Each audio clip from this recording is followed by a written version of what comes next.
সাবেক রাষ্ট্রপতি হুসাইন মোহাম্মদ এরশাদের বাসায় হামলা ও ভাঙচুরের ঘটনায় শনিবার রাতে বৈষম্য বিরোধী ছাত্র আন্দোলন ও বিএনপি নেতাদের জিজ্ঞাসাবাদ করেছে সেনাবাহিনী। বৃষ্টির মধ্যেই গভীর রাতেই সেখানেই উপস্থিত হন এনসিপি নেতা সার্জিস আলম।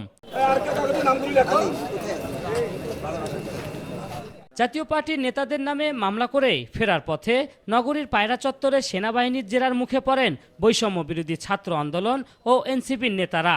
সেখানে তলব করা হয় বিএনপি নেতাদেরও। জিজ্ঞাসাবাদের এক পর্যায়ে বৃষ্টি উপেক্ষা করেই মধ্যরাতেই দেখা মিলে জাতীয় নাগরিক পার্টির মুখ্য সংগঠক সার্জিস আলমের। তিনি সেখানে এসে সেনাবাহিনীর কর্মকর্তাদের সাথে কথা বলেন। অন্য দলের নেতাকর্মীরা যখন তাদের জায়গা থেকে এখানে বিক্ষোভ মিছিল করে, সেই বিক্ষোভ মিছিলে কারা প্রথম সশস্ত্র হামলা চালিয়েছে যদি তদন্ত বা অনুসন্ধান করতে হয়, প্রথমে সেটা করতে হবে। মামলা হলে প্রথম তাদের বিরুদ্ধে হবে, গ্রেপ্তার করলে প্রথম তাদেরকে গ্রেপ্তার করবে। এরপরে কেউ যদি তাদের জায়গা থেকে সার্বিক দিক থেকে যত রকমের প্রভাবক অনুঘটক দিয়ে একটা ঘটনা উস্কে দেওয়ার চেষ্টা করে, এরপর যদি এরকম দুই একটা বাইক পুড়ে যায়, সেটার দায়ী কখনো এদেরকে করা যেতে পারে না। আমরা আমাদের জায়গা থেকে মনে করি তারপরও এই যে বিশৃঙ্খলা যেটা হয়েছে এটা আমরা প্রত্যাশা করি না। আমরা প্রত্যাশা করি না যে কোনো জায়গায় একটা বাইক কেন, কোনো একটা পাতাও অকারণে পুড়ে যাবে, এটা আমরা প্রত্যাশা করি না। এ সময় সেনাবাহিনীর ঊর্ধ্বতন কর্মকর্তা সাফ জানিয়ে দিলেন, রংপুরের মাটিতে অস্থিরতা সৃষ্টিকারীদের ছাড় দেয়া হবে না। সাম্প্রতিককালে হঠাৎ একটা ঘটনা একটু মনে হয়েছে যে কেউ হয়তো একটু উত্তপ্ত করার চেষ্টা করছিল।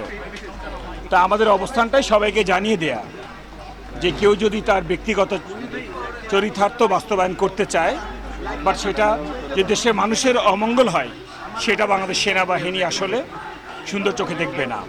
সো আমাদের কাজ হচ্ছে শান্তিটা রক্ষা করার চেষ্টা করা, যদি কেউ এই ধরনের খারাপ কোনো কাজ করে তার বিরুদ্ধে আইনানুগ ব্যবস্থা নেওয়া, সেটাই করছি। আমরা এসেছিলাম টু আইডেন্টিফাই কারা কারা করেছে। আমি তো রংপুরের ছেলে না, সবাইকে চিনি না। সো আমার হেল্প প্রয়োজন ছিল। আমাকে দুটো দলেরই যারা কর্ণধার তারা কথা দিয়েছে, তারা আইডেন্টিফাই করেছে ভিডিও ক্লিপ দেখে এবং ফুটেজ দেখে যে হ্যাঁ এরা তাদের দলের।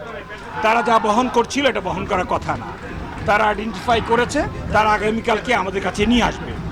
দে উইল টেল সরি। তারা আমাদেরকে কথা দিবে যে এই রংপুরে নির্বাচনের আগ পর্যন্ত তারা এমন কোনো কর্মকাণ্ড করবে না যেটা মানুষের অথবা শান্তির বিরুদ্ধে যায়। গেল বৃহস্পতিবার রাতে বৈষম্য বিরোধী ছাত্র আন্দোলনের মিছিল থেকে সাবেক রাষ্ট্রপতি হুসাইন মোহাম্মদ এরশাদের বাসায় হামলা ভাঙচুর ও অগ্নিসংযোগের ঘটনা ঘটলে মুখোমুখি অবস্থান নেয় বৈষম্য বিরোধী ছাত্র আন্দোলন, জাতীয় নাগরিক পার্টি ও জাতীয় পার্টির নেতাকর্মীরা। তাদের মধ্যে কয়েক দফায় ধাওয়া পাল্টা ধাওয়ার ঘটনাও ঘটেছে। এই ঘটনায় দুই রাজনৈতিক দলের পক্ষেই অভিযোগ করা হয়েছে রংপুর মেট্রোপলিটন কোতোয়ালি থানায়। ডেস্ক রিপোর্ট, দেশ নিউজ BD 24।